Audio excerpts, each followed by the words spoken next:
pecadores e marginalizados. Viu e viveu de perto a dor humana para manifestar e revelar o amor de Deus. A Bíblia é testemunha de vários homens e mulheres que foram alcançados pelo seu olhar.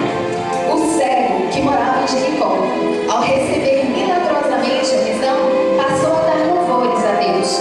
A mulher samaritana de vida promíscua provou da água viva que Jesus oferecia, saciando sua verdadeira sede de sentido de existir. Zaqueu, o corrupto coletor de impostos, alcançado pela misericórdia de Jesus, arrependeu-se genuinamente e restituiu 4 vezes mais a todos quanto havia roubado. Cada um deles não recebeu apenas a resposta às suas súplicas, em seus corações receberam Cristo.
desprezado os vínculos com a religiosidade vazia e encontraram amor, perdão e esperança.